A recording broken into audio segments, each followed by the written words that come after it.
Jangan lupa like, komen, dan subscribe channel YouTube TVRI Bengkulu dan nyalakan lonceng notifikasinya.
Pemirsa, terima kasih Anda masih menyaksikan Berendo dengan tema kita menolong dengan sepenuh hati bersama dengan PMI.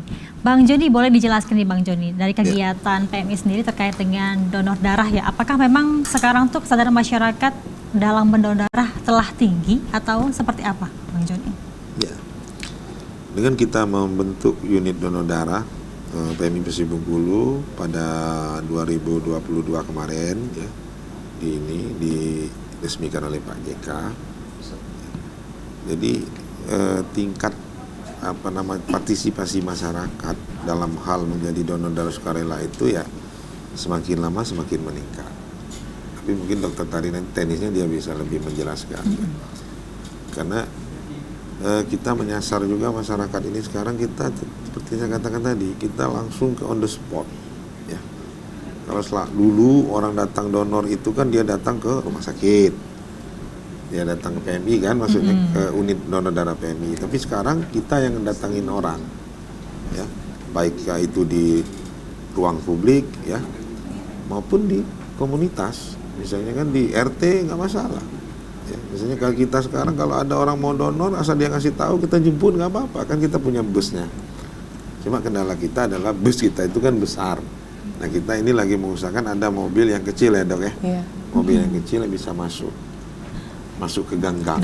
Kalau bus itu dia nggak bisa masuk ke gang. Benar. Jadi misalnya di gang itu nanti ada, oh Pak ini Bu Dokter Tari ada 2 orang mau donor. Nah itu makanya mobil kecil masuk sana. Nah ini lagi kita cari ya sponsor lah, sponsor untuk membantu PMI dalam penyiapan kendaraan ini. Jadi sehingga PMI itu bisa masuk ke tempat-tempat pelosok.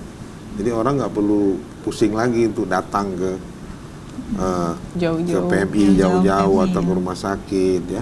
Tapi dia cukup kasih tahu aja nanti, ya kan? Apa namanya itu tempatnya di mana, nanti PMI yang datang. Nggak masalah. Kita itu ada nomor yang bisa dihubungi berarti ya? Ada. Ya, di IG-nya PMI. Tapi ada juga mobil-mobil yang standby di beberapa daerah untuk kegiatan donor darah misalnya? Ada juga. Ya. Di mana saja Bapak? Ya, kayak bus donor itu selagi tidak ada mobile ya, istilahnya itu MU, nah, maka dia akan parkir di tempat-tempat keramaian. Contohnya setiap hari misalnya ada di Solebar kan, Solebar yang merupakan pelintasan orang. Nah bus ini memang nggak susah juga ini Agnes. Kalau kita parkirkan di pusat keramaian, kita berhadapan dengan tukang parkir. Ya, parkir. Ini benar masalah ini ya. Kita parkirkan di tempat wisata, di pinggir jalan juga bermasalah juga. Nah jadi memang ada, setelah kita kaji-kaji, rupanya di Solebar itu memang tempatnya cocok. Jalannya luas ya. Jalannya luas, nggak mengganggu orang lain. Ya, karena kita juga menghargai juga ya orang nyari apa istilah nyari nafkah kan. Tukang parkir, kalau mobil itu parkir seharian kan berarti kan nafkah dia kan hilang juga. Itu berapa space yang ada untuk bus itu kan lumayan dengan panjangnya segitu. Tapi kalau kita melihat sekarang nih, untuk stok darah sendiri sudah tercukupi belum untuk di Bengkulu sendiri, Mbak Tari? Kalau untuk stok darah tuh belum tercukupi. karena kebutuhan darah kita seprovinsi Bengkulu itu udah kita hitung 2.800 sampai 3.000 kantong darah per bulan. Seprovinsi Bengkulu ya. Kalau untuk di unit donor darah Provinsi Bengkulu sendiri itu yang secara sukarela baru terkumpul 500 kantong Per bulannya. per bulannya. Jadi untuk di Agustus kita baru terkumpul 553 kantong. Harapannya sih tren ini akan selalu naik dan memang terbukti naik dari Januari yang kita hanya terkumpul 285 kantong, di Agustus sudah di 553 kantong. Jadi benar kata Pak Joni tadi, kita udah mulai mendatangin tempat-tempat yang memang ramai dengan pengunjung. Kemudian kita juga melakukan sosialisasi ke kantor, ke dinas, dan kita juga sudah disupport penuh oleh Gubernur Bengkulu ya, Bapak Rohidin itu sudah mengeluarkan surat edaran ke OPD, FKPD lain untuk secara rutin dan berkesinambungan melakukan donor darah sukarela 3 bulan sekali. Beberapa dinas dan instansi di Provinsi Bengkulu udah komitmen untuk membantu kita dalam pemenuhan darah ini dalam melakukan kegiatan donor darah sukarela per 3 bulan sekali. Per 3 bulan sekali. Iya. Berarti semakin meningkat ya Mbak ya kesadaran masyarakat. Iya, sekarang juga udah mulai tren ke anak-anak muda. Jadi donor darah nih ke anak-anak mahasiswa itu udah mulai banyak, dan HUT 17 tahun ditandai dengan donor darah sukarela. Iya, itu udah mulai tren. Jadi 1 bulan terakhir ini sejak Agustus adik-adik kita dari SMA, memang mereka adik-adik relawan PMR kita ya. Jadi mereka ulang tahun dirayain sama temennya rame-rame terus donor darah gitu. Jadi ada beberapa, dan ini memang diinisiasi sendiri oleh para relawan PMI. Mereka juga membina adik-adiknya di SMA kan. Mereka juga membantu untuk sosialisasi donor darah. Jadi memang harapan kami ini akan menjadi suatu gaya hidup yang mana kita dari usia muda sampai nanti di usia 60 tahun kita akan rutin melakukan donor darah secara sukarela. Gaya hidup yang sehat ya, per 3 bulan sekali ya Mbak Tari. Apalagi kan beberapa bulan terakhir juga kan selain dengan trending ya setiap 17 tahun ya donor darah, ada juga tuh kata ibu-ibu tuh kalau misalnya donor darah tuh bisa buat awet muda. Ini sebenarnya manfaatnya apa sih donor darah? Banyak banget manfaatnya. Pertama kan kalau kita rutin donor berarti kita akan melakukan pemeriksaan kesehatan. Yang pertama diperiksa tekanan darah, yang kedua dicek HB-nya, kemudian akan dilakukan screening oleh dokter. Kalau kunjungan ke dokter kan berapa tuh, ya kan? Ini kalau dia donor darah udah langsung. Terus dilakukan 4 pemeriksaan darah rutin, bukan darah rutin, 4 pemeriksaan darah yang resiko terinfeksi melalui transfusi darah, HIV, sifilis, HBsAg, dan hepatitis C.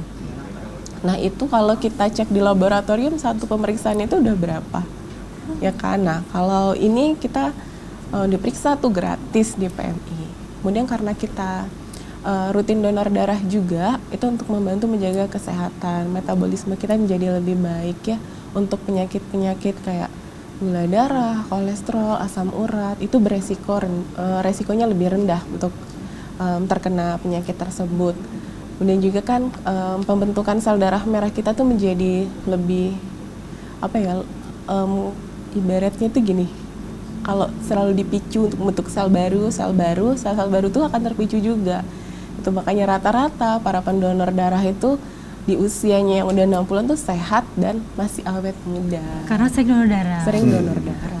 Berarti memang darah yang sudah diambil dari PMI sendiri itu dilakukan cek terlebih dahulu ya. Iya, wajib. Misalnya ada nggak sih Mbak kriteria dari orangnya, mungkin ada riwayat penyakit tertentu boleh donor darah atau tidak? Iya, jadi kalau orang-orang dengan riwayat kecelakaan 1 tahun terakhir, dengan kasus perdarahan dan pernah menerima transfusi itu nggak boleh donor darah, apalagi sampai patah tulang itu nggak boleh donor darah.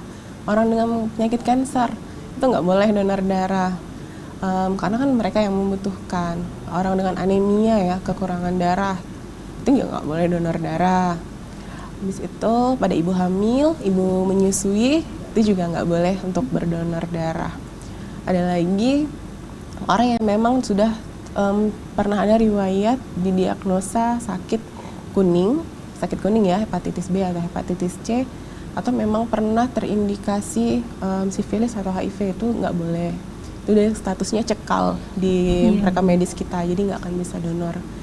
Dan ini yang sering terlupa sama kita. Orang-orang bertato Oh, nggak boleh juga? nggak boleh. Ini dampaknya kemana emangnya, Mbak? Jadi kan membuat tato tuh kesterilan alatnya itu kan.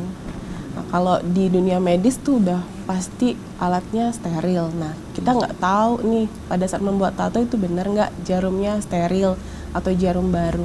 Itu kan beresiko untuk terinfeksi penyakit menular Ternyata melalui ada darah tadi. kondisi tertentu yang tidak bisa emang harus Iya. kita untuk donor darah. Tapi ada baiknya mendonor darah, apalagi di usia muda ya, Iya, seperti yang Mbak Tari sampaikan tadi. Baiklah, kita jeda dulu, nanti kita bahas lagi dengan tema kita yaitu menolong dengan sepenuh hati. Pemirsa, kami akan kembali setelah jeda pariwara berikut ini.